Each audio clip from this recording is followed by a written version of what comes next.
And don't forget, for our farmer listeners out there who are in love with iron, we're talking to the father of the roller crimper, her grandfather or inventor of the roller crimper. So, well, yeah, I guess father and grandfather, and there's so many people have taken it, the idea and the concept, and carried it farther, faster, and that's not just in this country, but around the world. There's really been global adoption of that, and I would say there's probably as many conventional farms using the technology as organic farms now. It's really crossover technology that's facilitated farmers who adopt it to reduce their pesticide expenses, their herbicides costs. So that's great.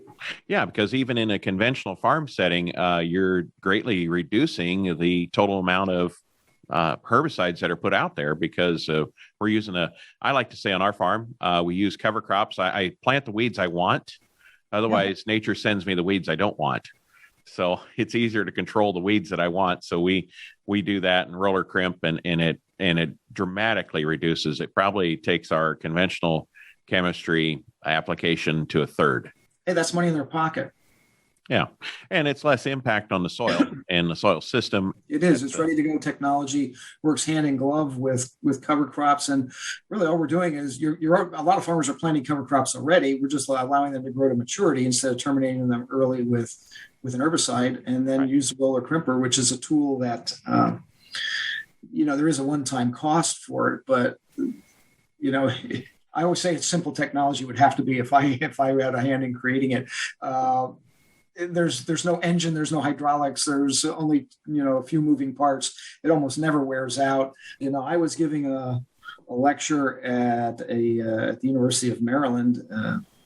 I remember it well, and there was a few farmers that were sitting in the room, and they were large scale producers.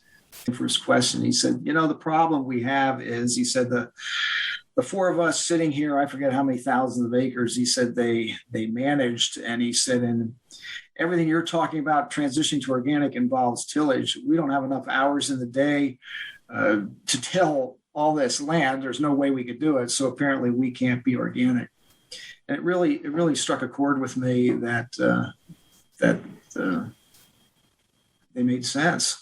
I was talking with another friend at the University of Connecticut, and he said, you guys in regenerative organic world constantly talk about soil health, and then you plow it.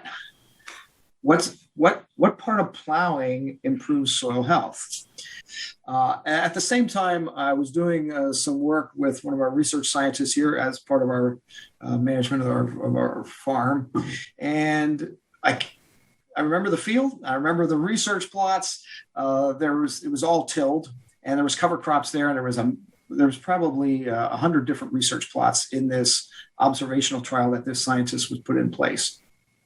One of my neighbors stopped by, and he came into my office, and he said, "You guys, you claim to be organic, and then you spray herbicides." I said, "Kyle, we don't spray herbicides. What are you talking about?" But the ends of the field was this mat of dead mulch where we had driven all over this hairy vetch, with these beautiful little corn plants coming out through the slot that the planter made. And it wasn't even a no-till planter. It was just a planter, but it cut through the vetch just enough that it got seeds in the ground. We both stood and looked at it, and I said, "I didn't spray herbicide there." And he said, "That is amazing." And so I spent the next 5 or 6 years trying to duplicate my mistake and make it so I could replicate it. 5 or 6 year period, I tried using some off-the-shelf tools that already existed, everything from mowers to cultipackers and roller wheels, and nothing seemed to work. So we were using the wrong tools for the job, and none of it was working. I said, we have to invent a tool that's going to do what it is we want it to do. And so we just kept picking up bicycle wheels and holding them in the front of the tractor to try to figure out what looked to be about the right size. And, if it was too small, it looked like you were pushing a toy. If it was too big, it was like, well, then it looks like an old-fashioned steamroller. We came up with a tool that's around 24 inches in diameter. We went to, I think it was a 26-inch wheel, and said, well, that looks about right. Went to the salvage yard. We found some 16-inch well casing, seemed to be about sturdy enough to do what we wanted to do. So 16-inch cylinder is what most roller crimpers are, because that's what we found at the salvage yard.